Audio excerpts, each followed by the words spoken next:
네, 오늘 말씀을 보고자 합니다. 오늘 말씀은 이제 사두개파 사람들이 음, 예수님께 논란이 되는 질문을 했고, 예수님께서 놀라운 대답을 하신 사건이었습니다. 질문의 주제는 부활에 대한 것이었습니다. 사두개 사람들은 부활을 믿지 않는 사람들이었습니다.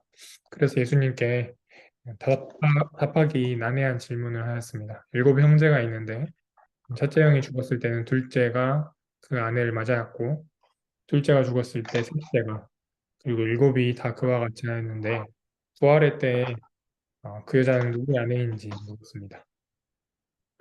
이에 대해서 예수님께서는 대답하셨습니다. 너희는 성경도 모르고 하나님의 능력도 모르기 때문에 잘못 생각하고 있다 라고 말씀하셨습니다. 사두개인들은 잘못 생각하고 있었습니다. 부활이 없다고 생각하였고, 부활을 할 때에도 혼인을 한 상태일 것이다라는 말도 안 되는 질문을 하였습니다. 그래서 사두개인들은 잘못 생각하고 있었는데 생각하고 있었습니다. 그런데 그들의 생각이 오늘 본문에서는 예수님을 만났습니다. 그때 예수님은 말씀하셨습니다. 성경도 모르고 하나님의 능력도 모르기 때문에 잘못 생각한다. 이것을 바꾸어 말하면 성경을 알고 하나님의 능력을 안다면 바르게 생각할 수 있다라고 바꿀 수 있습니다. 그 다음으로 사두개인들의 생각은 하나님의 말씀을 만났습니다. 예수님께서 오늘 인용하신 말씀은 출애굽기 3장 6절의 말씀인데 이것은 모세가 불타는 떨기나무를 자세히 볼 때 하나님께서 모세에게 하신 말씀이었습니다. 그 말씀은 나는 아브라함의 하나님이요 이삭의 하나님이요 야곱의 하나님이라고 말씀하시면서 하나님께서 자신을 드러내는 말씀이었습니다. 그리고 예수님께서는 그 인용한 말씀에 더하여서 또 말씀하시기를 하나님은 살아있는 사람의 하나님이다라고 말씀하셨습니다.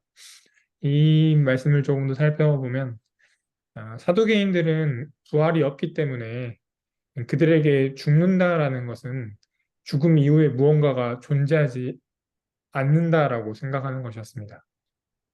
그래서 사두개인들의 이러한 이해를 고려하면서 말씀을 본다면 어, 하나님은 존재하지 않는 사람의 하나님이 아니라 존재하는 사람의 하나님이시다라고 할 수 있습니다. 그래서 존재하는 사람의 하나님이시기 때문에 비록 아브라함과 이삭과 야곱이 죽었지만 그 죽음이 최후의 소멸이 아니라는 것을 드러내고 있습니다. 그래서 사두개인들의 생각은 마침내 하나님이 어떤 분이신지에 대해서 다다르게 됩니다. 하나님은 살아있는 사람의 하나님이십니다. 그 말씀은 하나님은 죽음이 아니라 생명이시고 또 살리시는 분이시고 창조하시는 분이라는 하나님의 그 특징에 다다르게 되었습니다. 그래서 우리에게도 우리의 생각이 있습니다. 그 생각들 중에 사두개인들의 생각처럼 예, 잘못된 생각이 있습니다. 성경을 모르고 또 하나님의 능력을 몰라서 잘못 생각하는 것이 있고요. 그런데 그 생각은 예수님을 만났고 또 하나님의 말씀을 만났고 그리고 하나님이 어떤 분이신지에 대해서 다다르게 되었습니다. 내 생각이 되었어. 내 생각이랑 달라지는 것으로 끝나면 꽤나 괴로운 일입니다. 하지만 더 나아가서는 예수님을 만나게 되고 또 하나님의 말씀을 만나게 됩니다. 그리고 그때 놀라움이 생깁니다. 오늘 말씀에서도 무리가 놀라워하는 것으로 말씀이 마무리됩니다. 우리의 생각이 예수님을 만나고 또 하나님의 말씀을 만나고 하나님이 어떤 분이신지에 다다랐을 때 또 우리에게도 동일하게 그 놀라움이 있기를 바랍니다. 기도하겠습니다. 하나님 감사합니다. 사두개인들의 부활에 관한 질문을 예수님께서 답하시는 것을 보았습니다.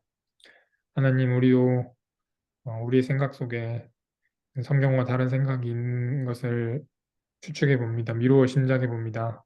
성경을 알고 하나님의 능력을 알아 바르게 생각할 수 있게 해주시고 우리의 생각이 예수님을 만나고 또 하나님의 말씀을 만나고 하나님이 어떤 분이신지에 대해서 다다를 수 있도록 하여 주십시오. 예수님의 이름으로 기도드립니다. 아멘.